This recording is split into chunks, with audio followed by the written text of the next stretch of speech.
Good morning, everyone. We'll just wait a few minutes and let everybody sign in, and then we will be ready to go.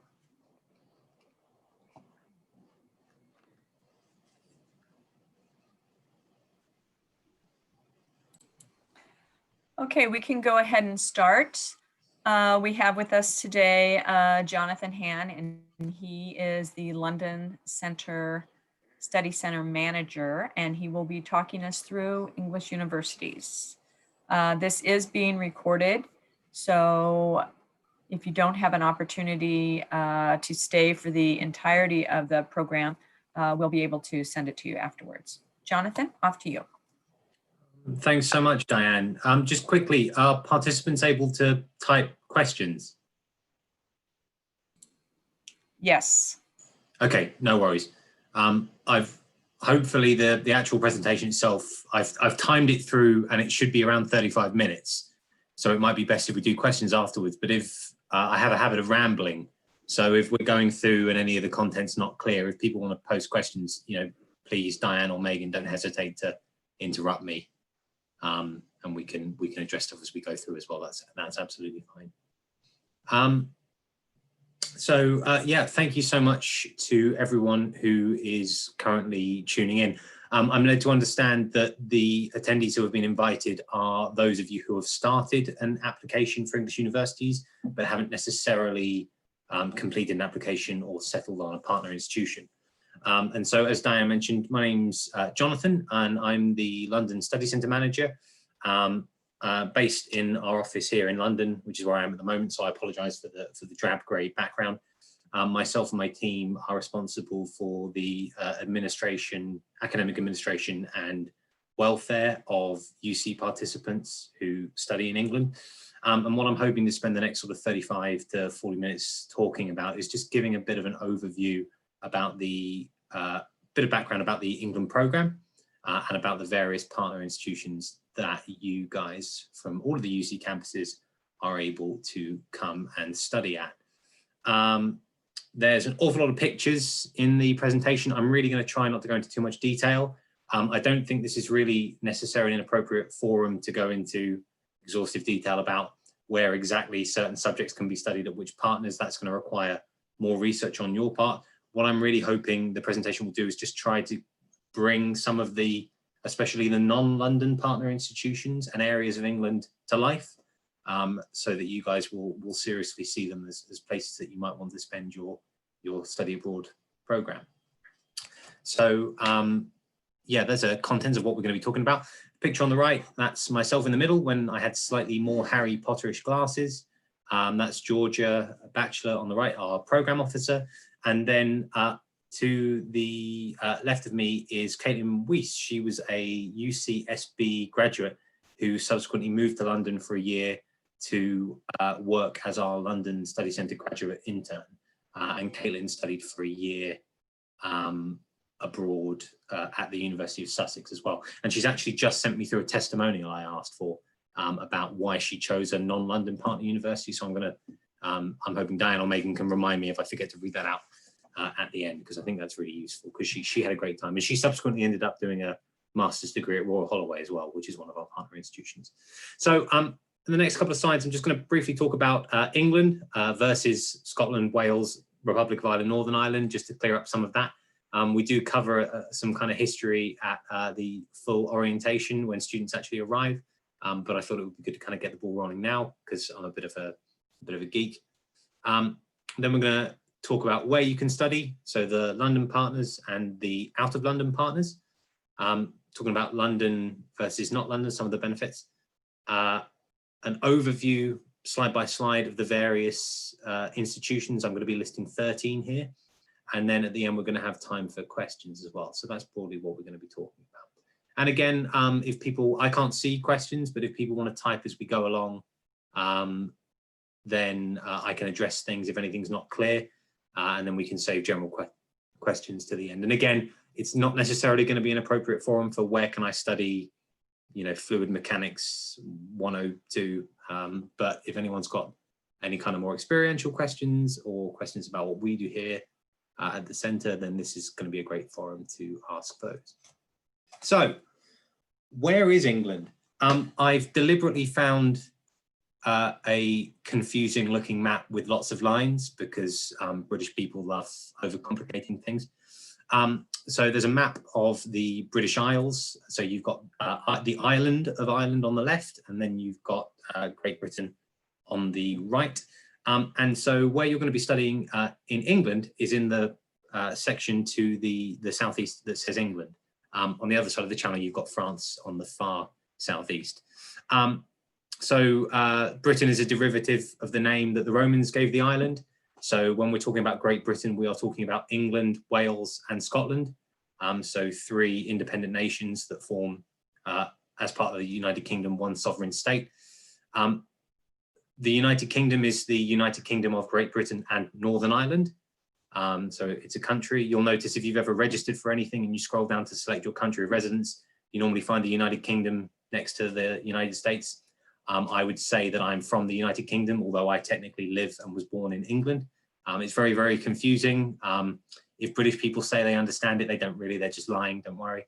Yeah, I think it's quite useful to flag these things now. And then you've got the Republic of Ireland on the left. And Northern Ireland and the Republic of Ireland are separate countries. You can also, as part of the UCEAP, study in Scotland and in the Republic of Ireland. And if you are here hoping to hear about the University of Edinburgh or Trinity College Dublin, you are in the wrong webinar. I would be remiss if I didn't flag that you can also study in Scotland and Ireland.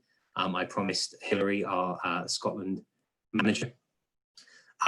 There are fantastic programs available in both Ireland and Scotland. I would strongly encourage you to at least glance at them.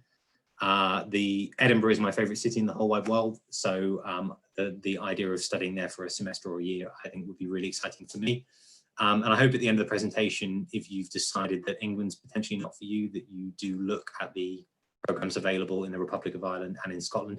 We don't currently have any programs in Wales or in Northern Ireland, but we have some really fantastic partnerships in Scotland and the ROI, so please do have a look. And there's a very pretty picture of Edinburgh on the left and then Dublin on the right. So now we've established where England is, where can I study in it? Well, there are 6 partner institutions in London that all of the UC campuses can study at. And then we also have 6 partners outside of London. So in London, we've got King's College London. I did my master's degree there. University College London, Imperial College London, Queen Mary, Royal Holloway, and Brunel. I'm going to talk about what the University of London predicate means. Don't think too much about it, but I'll clarify that in the next slide. And then outside of London, we have the University of Manchester, the University of Bristol, University of East Anglia, University of Kent, where I did my undergraduate degree, the University of Sussex, and the University of Warwick. And the partner institutions are typically the main universities in their own geographical regions around England, which is why they've got these names. University of Manchester is the furthest away from London. It's 160 miles. I don't know what a distance to compare that to in California would be, but it's not very far. So straight away, even though Manchester, I imagine looking at a map, feels like it's quite far from London, in reality, we're talking about a 2-hour train journey. So this is a map of London with the London boroughs. London's a very, very big city, encompassing nearly 8.5 million people. So it is very, very big. We have 3 universities in central London.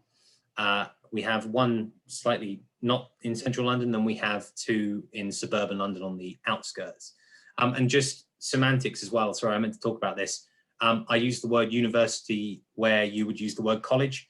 College in the United Kingdom refers to a period of study pre-university for us between the ages of 16 to 18.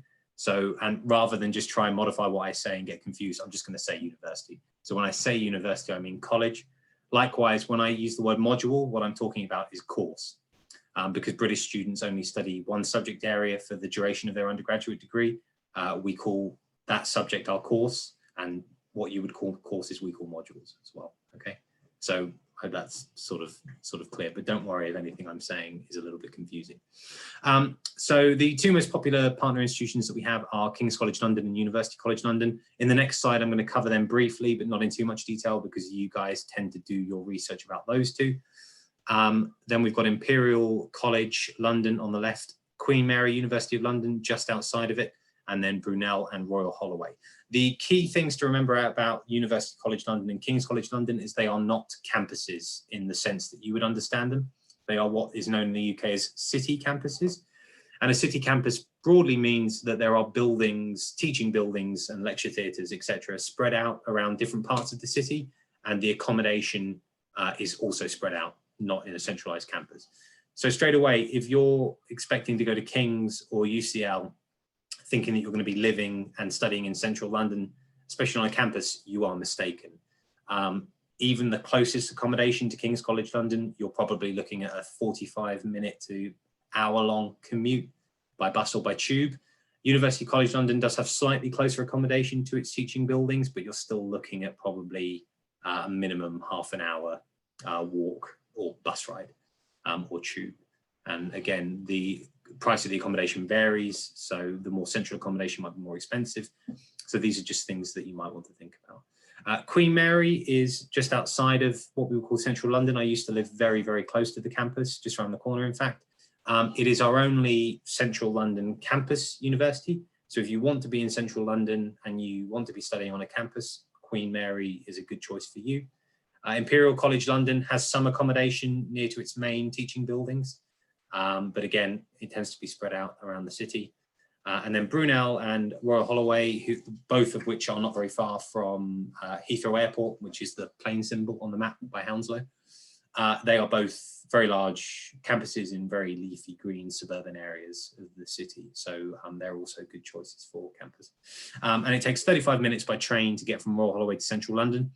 Brunel, it's a 10-minute bus ride to the nearest train station, because Brunel's campus is very big, but then you're looking at a sort of 20-minute train journey to get into central London. So they're not very far. And just one final word, that University of London adage, the University of London is sort of a collegiate organisation, a little bit like the University of California, although it doesn't have as much input with the various, what are called colleges, as the University of California does with the various UC sites. It's just used as a title to refer to the fact that these are London universities. University of London accredits degrees as well, but Imperial is actually independent. In terms of your understanding, it really doesn't matter, but you'll see the University of London pop up as a reference with a lot of different institutions, and it doesn't really make any practical difference. They're different universities in their own right. They're just accredited by the same intercollegiate organisation. So King's and UCL, again, I'm really not going to spend a lot of time talking about this because you guys all tend to really, do your research on these two. They're both really great world-class institutions. I studied at King's, they're really good choices for a lot of people. I do think that a lot of students have a habit of selecting them as first choice because they haven't necessarily done their research about what else is available in England. It's important to flag that they are both always oversubscribed. So we get far more applications than we do places that we're allowed to refer students to. So if you're going to select either one as your first choice, it's really important that you pick a second choice institution that's not UCL or KCL, because we simply aren't able to respect everyone's second choices to refer them to one of the colleges. It's also important to remember that at UCL they run a base department system that's really strict. So you'll need to go onto the website, either the EAP website to find our academic offerings guide, or directly onto the UCL website to find which subject areas affiliates can study in. You will be housed in an academic base department, and you will need to take 2/3 of your modules in that base department. So if you're based in the biology department, for example, you are going to be doing 75% of your courses are going to be biology courses. And then you can do electives for the other 25%. UCL has a lot of restrictions. Students do occasionally run into trouble when they arrive and try and register and find that they can't necessarily get the courses that they need. I would say, as a general warning, for both King's and UCL, if you have strict credit requirements that you're trying to meet, i.e. you're trying to get credit for a major that you're going to petition when you return back to California, there's probably, to be honest, KCL and UCL, neither are particularly good options. you are going to run a higher risk of not getting the courses that the modules that you need if you attend either one of these. Have a chat with your advisors. I'm pretty sure you can, I think Diane will clarify who questions can be sent to after the webinar. You know, issues can always be sent through to us for guidance, but that would be our general warning. Especially UCL, they don't have a lot of flexibility. And you cannot do psychology or cog sci, and there's a couple of other subjects at UCL either. So please do bear that in mind. Okay, Queen Mary. As I mentioned, Queen Mary is our only central London campus university. Queen Mary is due east of King's College London. It's about 2 to 3 miles out east. It's located in an area called Mile End. It's on the central line of the Underground. The campus is about 15 to 20 minutes from central London, the West End, on the central line. In terms of the amount of time you'll actually spend on the tube, it's probably nearer 10 minutes. So it is a very central campus. All of the accommodation is on the campus. There's a lot of amenities. Because it's in central London as well, it is near lots of shops and there's lots of things to do and see nearby. There's also quite a lot of green space around. It's near to the Grand Union Canal and the Lee Valley. I'm pretty sure that's the Grand Union Canal that you can see in the picture there. Very lovely places to walk. Really great access everywhere else in the city. The picture that you can see of the campus is out looking east, so towards Canary Wharf. The view looking the other way, you'll see a much more kind of built up area of the city. So it's potentially not the most representative photo, but Queen Mary is a really lovely balance of a campus environment with a central London location. So Queen Mary is a great one to consider. It's also got a really broad course offering, so there's something for everyone. If you want to do psychology and you want to be in central London, Queen Mary is probably the best choice for you. And yeah, students overwhelmingly report having a really fantastic time there, so please do consider it. Imperial College. So Imperial College is a slightly unusual one in that it only offers year-long placements in the subject areas outlined on the right-hand column there. It is widely accepted to be one of the world's best STEM universities. It's been in the news a lot over here because they are doing a lot of the data modeling that's governing a lot of the UK's pandemic response. It's in a really lovely area of the city. It's in Kensington, so it's a stone throw away from the Natural History Museum, the Victoria and Albert Museum, and the Science Museum, very kind of upmarket area of the city. It's ranked 9th in the world in the QS World University rankings. I believe that's the stat from last year. As we mentioned, year-long only. It has a significantly higher number of contact hours than the other programs. So if you're looking for a leisure work balance during a study abroad program, Imperial might not be the best pick for you. And as a fair warning, it is a challenging program. It is not for the faint-hearted.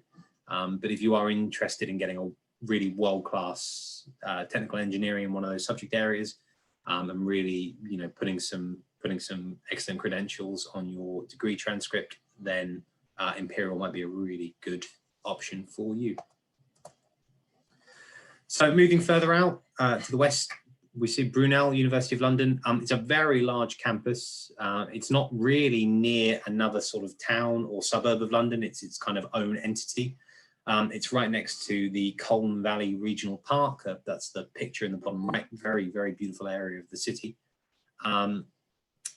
Not far from Heathrow Airport, so it's very well connected if you want to do any travelling during your study abroad programme. As I mentioned, you can be in central London within the hour, and trains run very late as well, so getting in and out is not going to be an issue at all. It's known for being a very big sociable campus because everything is self-contained, and it takes a little bit longer to go anywhere. The university's done a really good job of encouraging a really great student culture. So there's loads of extracurriculars, loads of on-campus music, drama, entertainment, very good sporting prowess as well. So if you're looking for a kind of slightly more American style campus vibe in London, Brunel's a really, really fantastic option for you. Those are some more pictures of the Colne Valley Regional Park. Those are canal boats in the top right on one of the canals. People live on those and they tour around the canals around London. You can sort of spend a day doing it while you're here as well. So it's a really fantastic thing to do. It's important to remember with Brunel that it works similarly to UCL in that it has a base department system. So you'll apply at the point of application for a particular base department, one of those in the list there. And once you're admitted to that base department, you will take 2/3 of your modules in that base department during your time at Brunel, with the other 1/3 being an elective in a different department as well. But you are limited to those subject areas at Brunel. So the other good thing, though, obviously, the other edge of the sword with that is that you're guaranteed module availability in those subject areas. So if you need to come over here for major credit in one of those subject areas and you want to be in London, then Brunel's a really good choice. Royal Holloway, they're very proud of their founders building pictured. It is very beautiful, Victorian building. Royal Holloway, quite an old university, founded around the same time as King's College London by Mr. Holloway. I've forgotten his first name. It's another self-contained campus built around the Founders Hall. It's built up a pedigree around its performing arts programs, but in general, it ranks very highly across the STEM and humanities. It's very close to the city of Windsor. It's sort of equidistant between Heathrow Airport and Windsor. So students do go out and visit Windsor and do things there. So it's a little bit more connected in that respect. It's a short 10-minute walk to Egham, which is the nearest town, which is where you would get the train if you wanted to go to central London as well. And again, much like Brunel, you can be in central London well within an hour. So there's another picture of Founders Hall. And then in the bottom right, that's not Royal Holloway, that's Windsor Castle. So again, Windsor very close. Obviously Windsor Castle, some students might know it from where the royal wedding was hosted. Very pretty old castle city.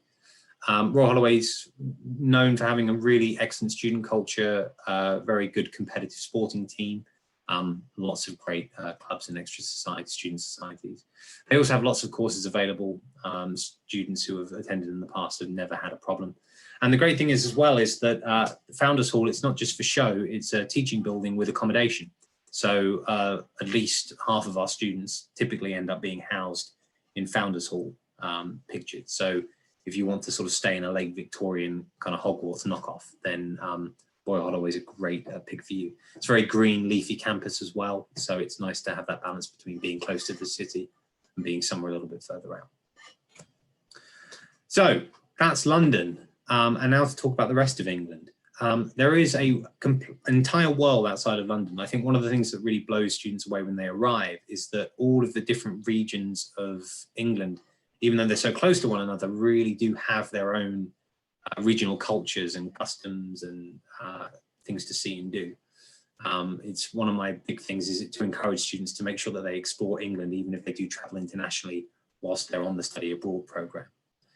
So that's, we'll reuse all of these pictures later on in the presentation, but that's Warwick in the top left, Canterbury Cathedral in the top right, Manchester in the bottom left, and then that's a very pretty picture of Bristol in the bottom right, with a bridge made by Isambard Kingdom Brunel, I think.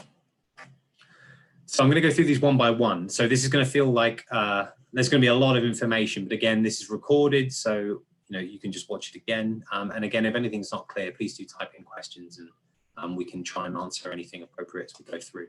So Manchester, Manchester is it's fifth largest city in England. It's probably the most, it feels the most like a conventional sort of metropolis style city of any of the partners. So if you want a kind of city experience, but you don't think London's for you, then Manchester is probably a really good option.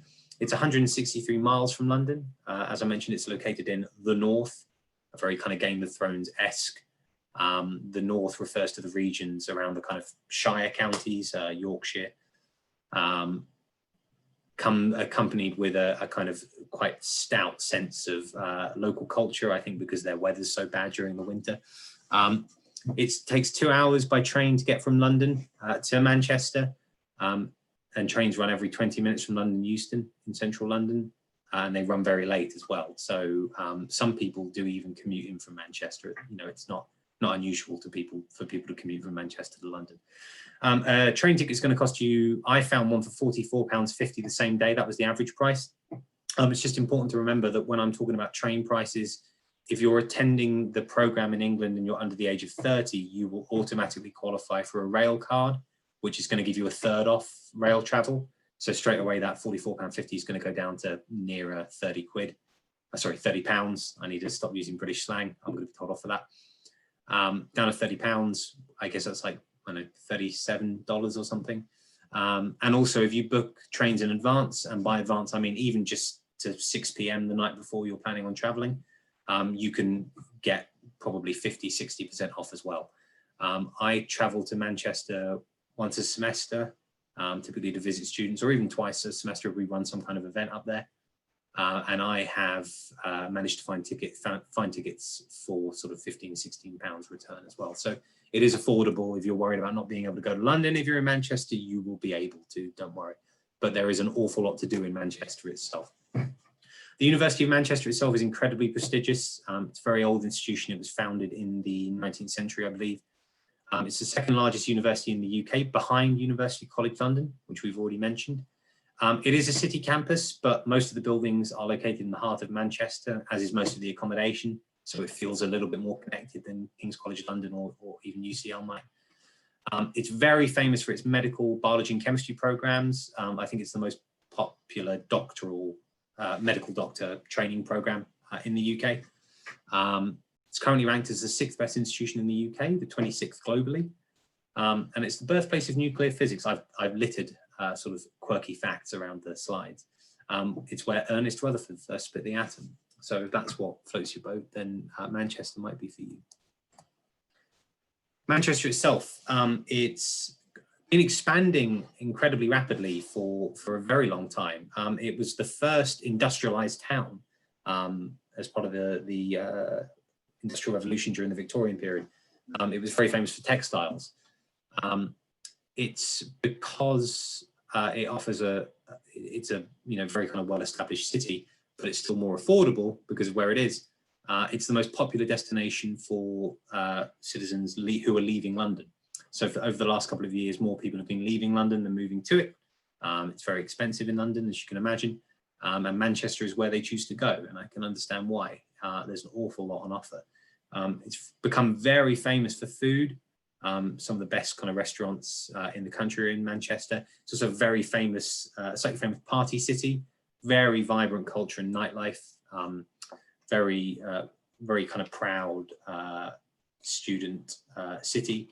The University of Manchester itself is a very kind of even though it's so big, it's a good close-knit community of students as well. There are an awful lot of activities, so there's loads to get involved with.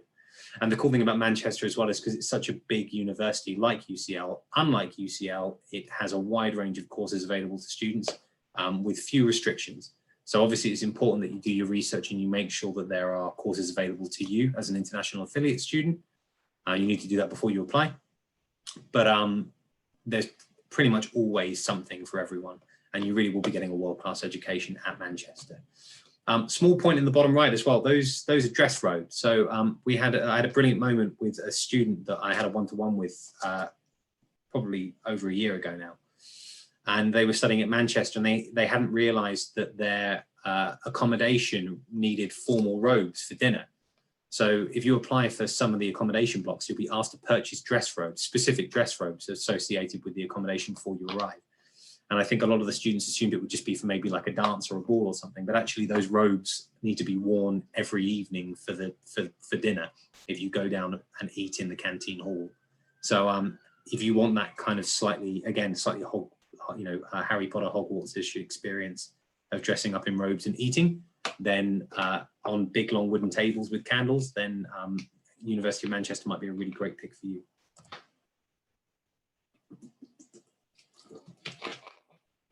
I forgot to set a timer, so I hope I'm not sort of running over too much already. We're getting through it in okay time, I think. But Diane and Megan, please do feel free to interrupt me if I'm running way over. So Bristol. Bristol is an absolutely beautiful city. It is 107 miles from London, so we're getting closer. 1 hour, 30 minutes from London by train. Trains run every 15 minutes from London Paddington.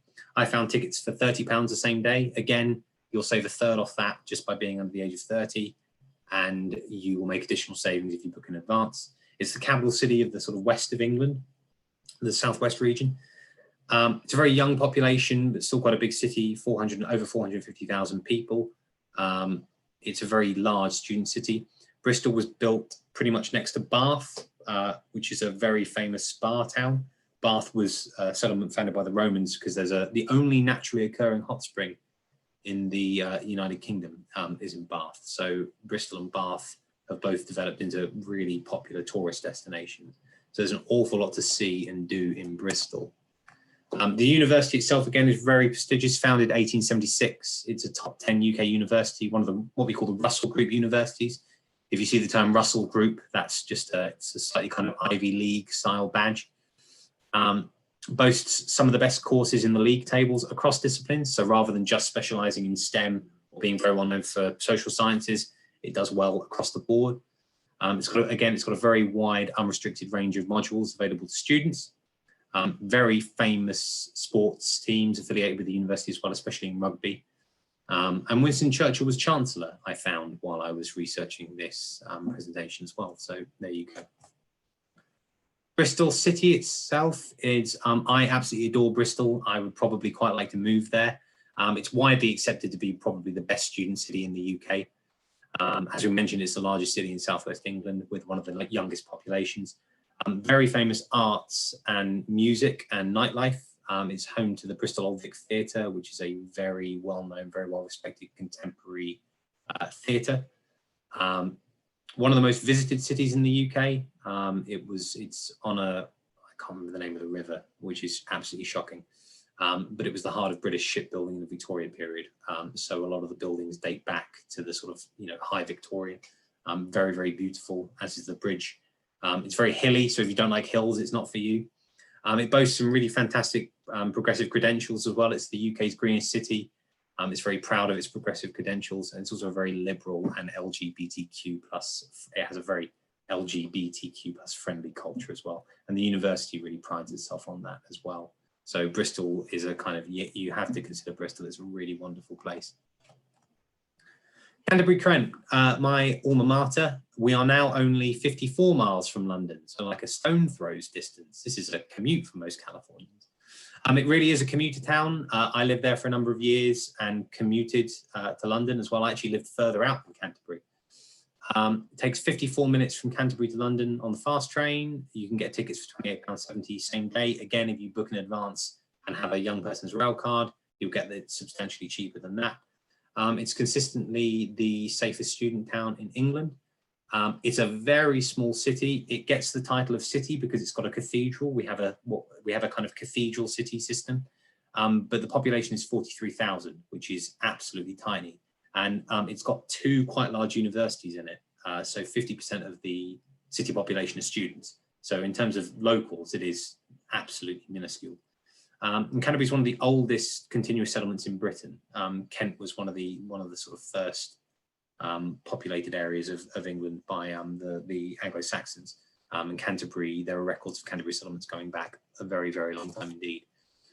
The University of Kent itself is where I studied. It's absolutely beautiful. It's built on St. Stephen's Hill, so it overlooks the Canterbury Cathedral. The accommodation I stayed in my first year is just to the right of just to the left of where this photo is taken. And my room had a view. You could see the corner of the cathedral and the hills over the in the distance. It is a really wonderful, lovely campus. It's what they call a leading plate glass university. That's a very kind of British compliment. Sounds very kind of sturdy. Plate glass universities is a title that was given to the generation of universities that were built in the aftermath of the Second World War. It's seen as a kind of a value statement. Much like the Russell Group for slightly older universities, we talk about newer universities as being members of the plate glass club. Kent became quite famous for its law program, but in general, it's got strong humanities offerings. I went there to do English literature. I like the idea of doing English literature where Christopher Marlowe had written Canterbury Tales. It's got the widest range of module availability of any partner with very few restrictions, so you really can, go crazy at Kent and get stuck in, take courses in different departments if you want to. It's a really lovely academic culture there. A lot of kind of graduate students, a lot of teaching goes on. It's got a really thriving social scene as well. The campus has, because it's slightly outside of the city, it's about a 20-minute walk, and it's a very big open campus. There are lots of restaurants, places to eat, things to do, lots of nightlife culture, but there is a really kind of strong student scene in the actual city itself. So it's a really, really lovely balance. Canterbury gets 3 slides, 4 slides even, because I'm biased and I like it. These pictures are not even that selective. I promise you, this is genuinely what the actual city looks like. It's absolutely beautiful. The actual city itself, the boundary within the Roman wall, is a UNESCO World Heritage Site, which includes the cathedral. We've mentioned it was the safest student city in the UK. The original Roman town was built in 1 AD, and the oldest part of the cathedral, the Norman crypt, which you can still go in and see and walk around, it was built in 1070, and it was the only bit that didn't burn down about 300 years later. So you can still walk around and see the Norman crypt. So that's going to be 1,000 years old this century, which I think is just amazing. It's got the Nen River running through it as well. It's a chalk bed river, so it's beautifully clear, and they do boat tours. And I mean, it's just, yeah, it's absolutely fantastic. I love Canterbury. Tourist-driven economy, it's very small, so there's not a lot of industry there. So everything's oriented towards having fun, really. Great food, great drink, music. It's comparatively small, so I think it's a really good option for students who are worried about kind of acclimating. If you just want to kind of turn up and explore some kind of really traditional English culture in a beautiful historical city, then Canterbury is just a perfect choice. It's also very close to the seaside. So I actually used to live where this photo was taken in Whitstable. It's a 10-15 minute bus journey north of Canterbury. Whitstable's technically part of the same constituency as Canterbury as well, so it's not very far at all. So yes, Canterbury, look into it. We are getting through these, we're nearly there. So Norwich, the University of East Anglia is actually basically the University of Norwich, the city of Norwich. It's called the University of East Anglia because East Anglia is the county that the university is in. East Anglia is I know it sounds really, really strange. It's just derivative. It was the kingdom of the East Angles. There's a lot of stuff like that going around in England, don't worry. It's 98 miles from London, so still quite close. It does take nearly 2 hours by train, and the tickets are slightly more expensive, although, again, you'll get it cheaper than £56.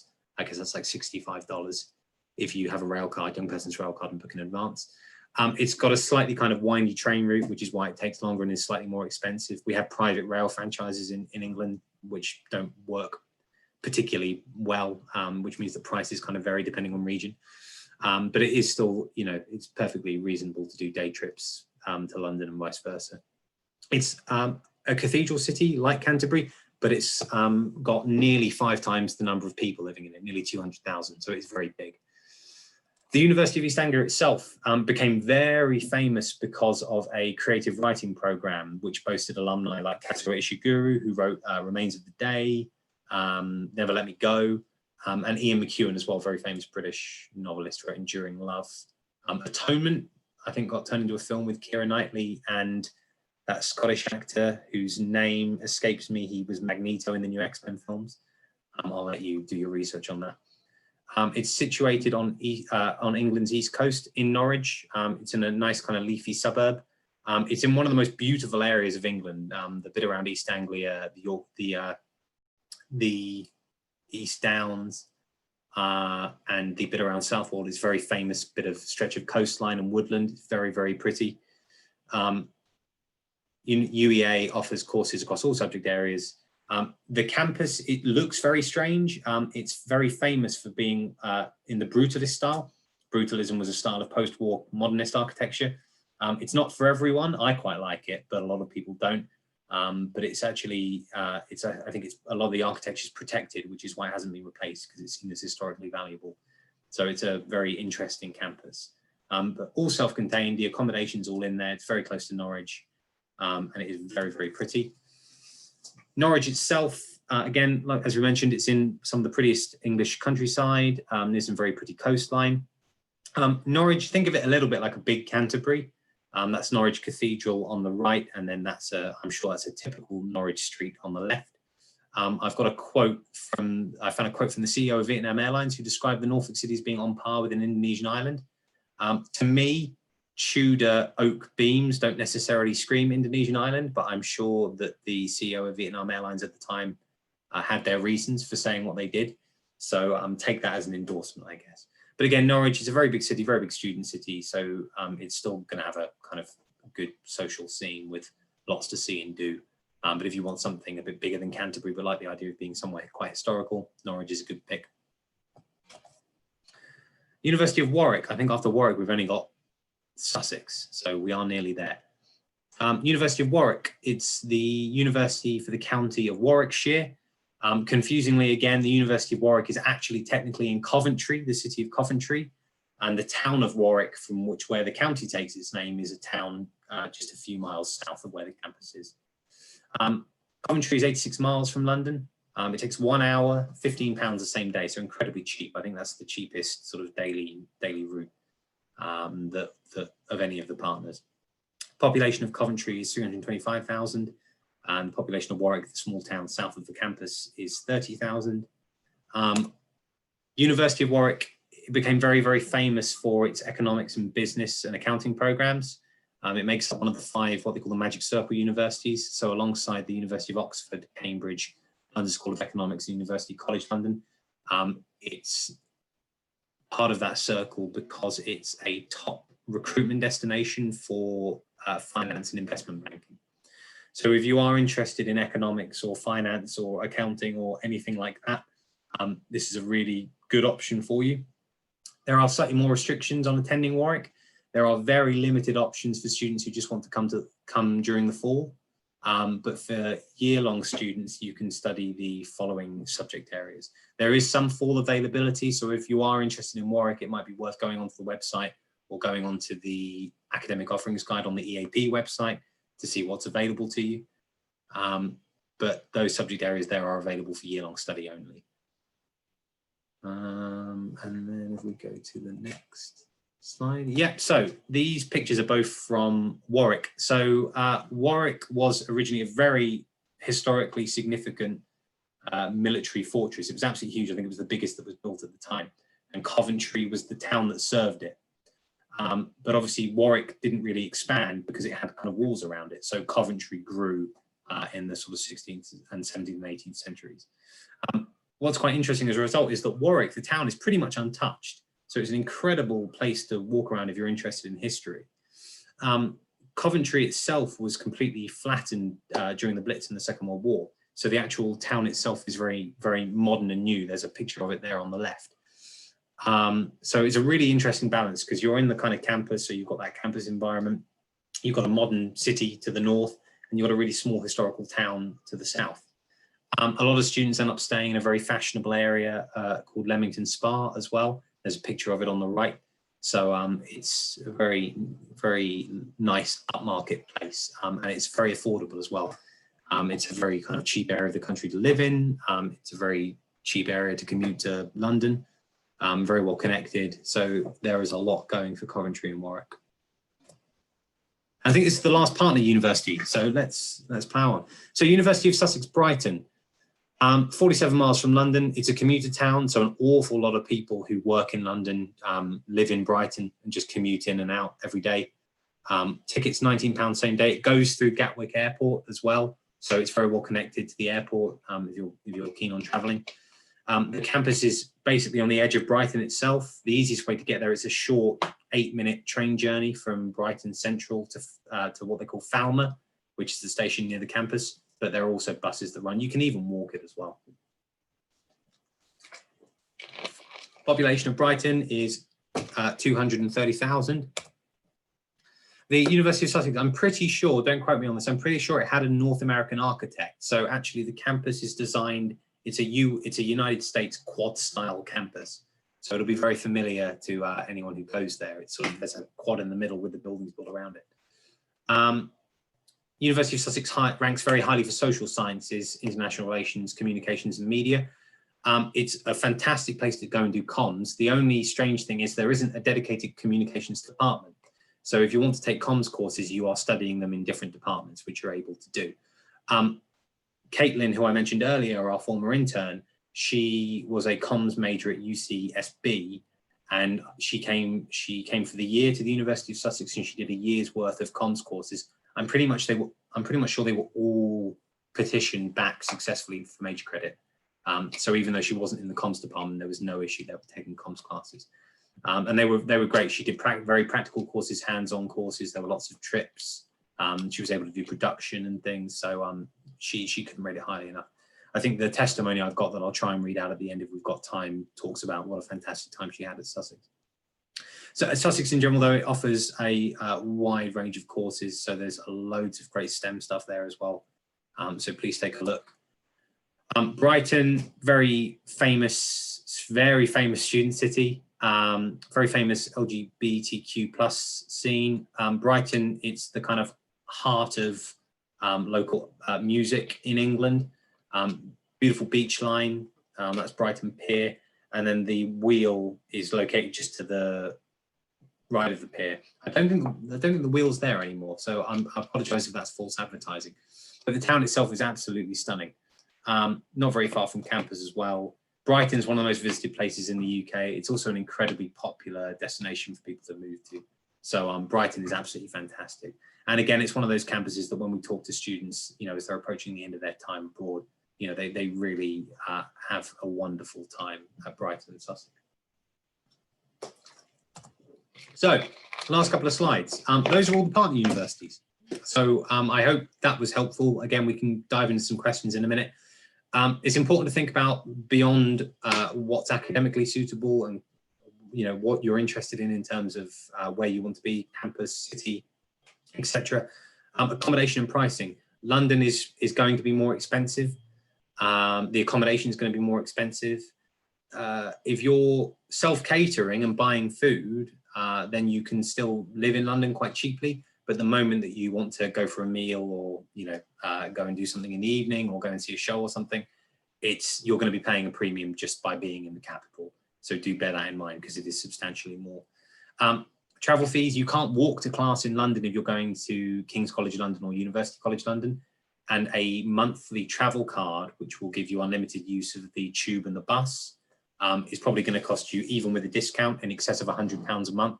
So that's a not an insignificant expense.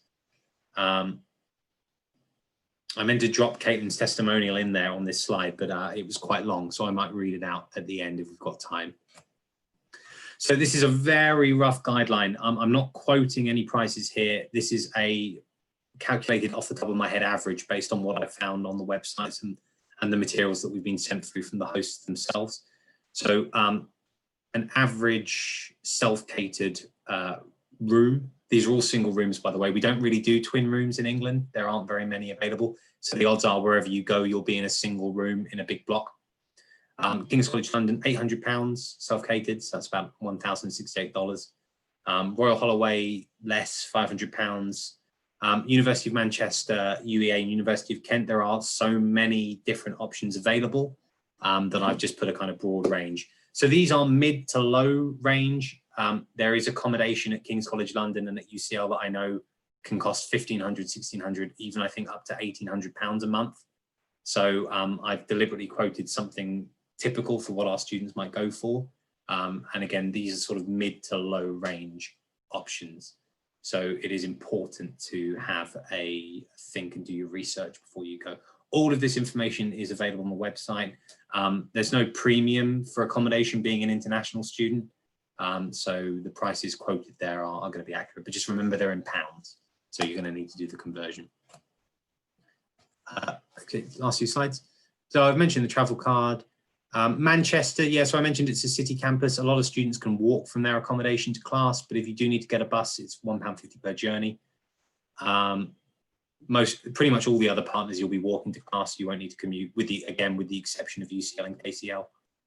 And then living costs, we've already mentioned that there's a premium. And this is actually the last slide. So these are just my top tips. Do your research. This is not a sort of decision I would encourage you to do on gut instinct.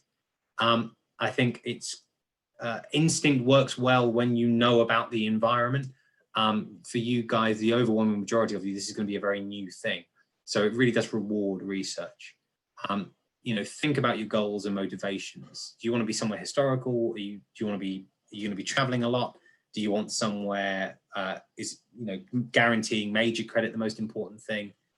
Think about your goals and motivations, because that will help you whittle down from the 13 partners available to where you really might want to study. Think realistically about the kind of environment you thrive in. And so this is connected with the next point. I think it's incredibly admirable that a lot of students come to any kind of study abroad program anywhere with an attitude of, right, I'm going to be brave. I've never lived in the big city, never got traveled anywhere, never done this. Moving 5,000 miles, 5,500 miles to England is going to be challenging enough. So if you don't think you thrive in a big city environment, don't force yourself out of your comfort zone to go and live in the big city. I guarantee you're going to have enough of a challenge, you know, at any partner institution. So don't try and double down on everything. You know, think about the kind of environment you thrive in, and where you want to be. You know, don't feel pressured to kind of go to London, because there is so much out there. And again, this is my other top tip. Even though there isn't a language barrier, don't think of England as an easy option. You'll have just as much of a culture shock coming here, I guarantee you. If my baffling, waffly style of talking is anything to go by, it's going to be a big adjustment when you arrive. So yeah, don't think of England as an easy option. You still need to do your research. You still need to think critically about where the best place for you to go is. And I wish you the best of luck. That picture there is the library at the University of Manchester. So again, very pretty. And I think that's kind of all we've got time for. I have no idea how long that took, but it definitely took over 30 minutes. It definitely took over 30 minutes. I think we need to move to I'm so questions. sorry. It's okay. It was super informative and really well put together, and just a lot of great information. So if you have any questions right now, please put them in the chat. And we have about 6 minutes. I'm sorry the presentation went over, and I know maybe some people have been holding on to questions, but again, if anyone's got, I'm happy to, if anything's going to take longer to answer as well, I'm happy to go away, type up responses. Here's a question. For spots available at each university, are there specific places available for UCEAP applicants, or are they for all international students? We have specific allowances. We have a guaranteed number of places with each partner institution as part of an exchange agreement. So there is always availability. Again, the only partners we're ever really oversubscribed for are King's College London and UCL. There are a couple of other additional requirements. There are some GPA requirements at certain institutions. All of this is available on the website. No, those places are reserved for EAP students. Okay. Are there any other questions? You can put them in the question and answer. You can put them in the chat. If people have questions afterwards, Diane, what's the best forum for them to raise them? They should either write to me or to go talk to their campus advisor, actually would be the best thing to do. Here's another question. What are the chances this program is still going to happen next year given the COVID pandemic? Diane, do you want to answer that? Or? Sure. Right now we're planning to run all fall programs, fall 2021 programs. So we all know that it's a fluid situation with COVID-19 pandemic, but we plan on running fall 2021, and we will be communicating with students if there are any changes to those plans. Do any of the partner universities have an opportunity for more direct collaboration between the student and the teacher, kind of a more tutorial style? Sure. So the answer is yes, but not necessarily in the way that I think the question's implying. There is much more of a focus on independent learning in the United Kingdom. So you'll have fewer contact hours than you're typically used to at UC. And the main pedagogical tool is seminars rather than lectures. So seminars each week are going to be the core teaching component. Seminar groups are much smaller, so you'll probably be with between 8 and 12 people in a seminar discussing a topic each week. And there'll be a real emphasis on contributing, making original contributions to those seminars as well. And I think just naturally that will lead to you having feeling like you have a much more integrated relationship with the academic that's teaching you. They'll also have one-to-ones with you about essays, because again, they're independent essays. So it's good to be able to, almost like mini research projects, proper mini research projects. So it's academics will want to kind of guide you with those.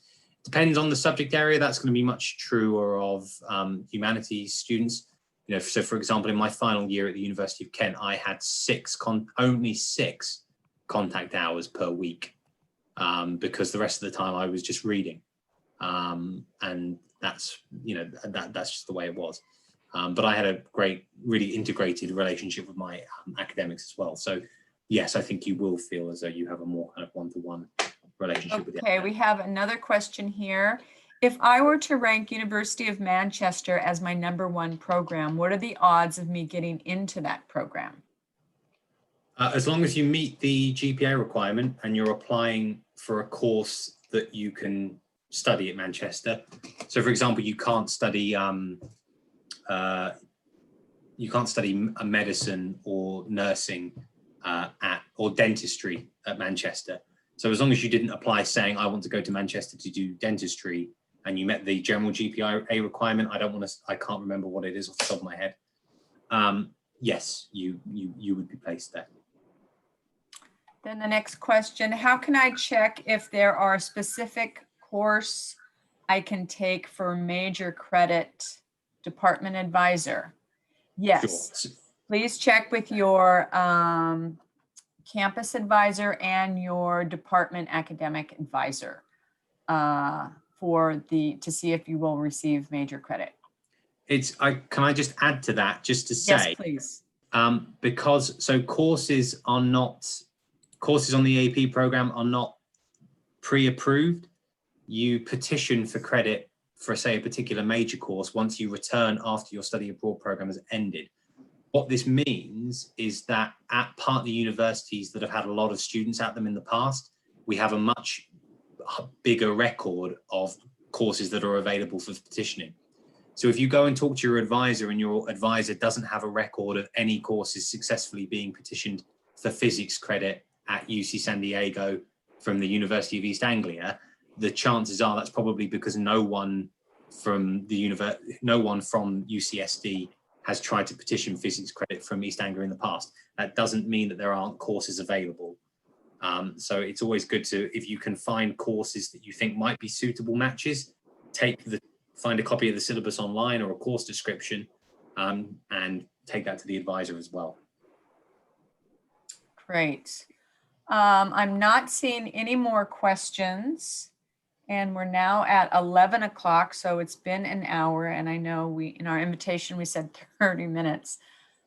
So if there are no, it was definitely well worth it. It was just a totally fabulous presentation. So if there are no other questions, where can we find the recording? We will be sending the recording out today. So we have your email addresses. And thank you so much. Yes, people are much appreciating this awesome presentation, Jonathan. Everyone's so welcome. And again, as Diane mentioned, if anyone has any follow-up questions, there are certainly ways of getting them to me through people in the system-wide office. So yes, to reach out if anything's not clear. Again, it's what I'm here for. And we're not doing, we haven't got any students at the moment, so I'm happy to help potential applicants. Perfect. Okay, well, thank you so much, Jonathan. It's getting late there and we don't have any more questions, so we will end this webinar. Thank you very much, everyone, for attending, and you will be receiving the recording by tomorrow at the latest. Thank you. Thanks so much, everybody.